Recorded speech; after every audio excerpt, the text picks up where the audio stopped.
ఏకం కృత్వేనిజాం జాతవేదస్య దా సర్వామృతి జ్ఞానదాసతే ధ్యాయతేన. ఆ నాలుగు వ్రతాన్ని ఎవరైనా చేయొచ్చు, బ్రాహ్మణులు చేయొచ్చు, శూద్రులు చేయొచ్చు, వైష్ణవులు చేయొచ్చు, ప్రతి ఒక్కరు చేయొచ్చు. కులం భేదం మాత్రం లేదు నారాయణ వ్రతం చేస్తే.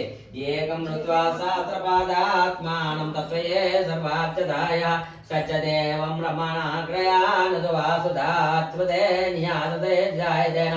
ఆ వ్రతాన్ని ఎప్పుడెప్పుడు చేయాలి? కార్తీక మాసంలో కానీ, మాఘ మాసంలో కానీ, మన ఇంట్లో శుభకార్యప్పుడు కానీ, వివాహాలప్పుడు కానీ, అన్ని దేవుళ్ళకైనా వారం వర్జముడు కానీ, సత్యనారాయణ స్వామి మాత్రం వారం వర్జం మాత్రమే ఉండదు నారాయణ వ్రతం చేస్తే.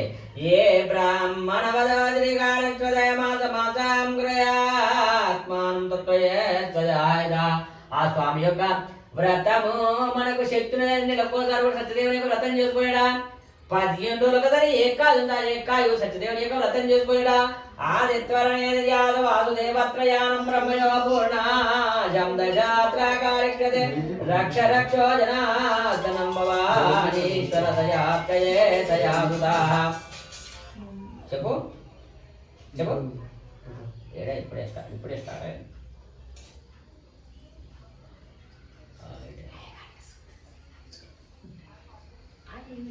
సరే సర్వేభ్యాజాతాం బ్రహ్మయోగరణీయా సర్వాంగదా సత్యనారాయణ వ్రతాత్మానం భవతే ద్వారజాయతేన. ఆ నారాయణమూర్తిని భక్తితోటి శ్రద్ధతోటి ఎవరైతే చేస్తారో తప్పకుండా అనుకున్న కోరికలు శక్తులని ఒక్కోసారి సత్యదేవుని వ్రతం చేసుకోడా. 15 రోజులకోసారి కాలు వస్తున్నాయి. కాలు సత్యదేవుని యొక్క వ్రతం చేసుకోలేడా. నెలకోసారి పుణ్యవతులో పుణ్యాన్ని కూడా సత్యదేవుని యొక్క వ్రతం చేసుకోలేడా. ఏ బ్రహ్మణో ఆదిత్యాయుధ 6 నెలలు దక్షిణాయనం ఉండదు, 6 నెలలు ఉత్తరాయణం ఉండదు. ఆ ఉత్తరాయణం కూడా సత్యదేవుని యొక్క వ్రతం చేసుకోలేడా. ఏ బ్రాహ్మణో కృతాయతే సర్వం ప్రాజితాయతే సత్యవాసుదేవాయతే ఆదిత్వరణే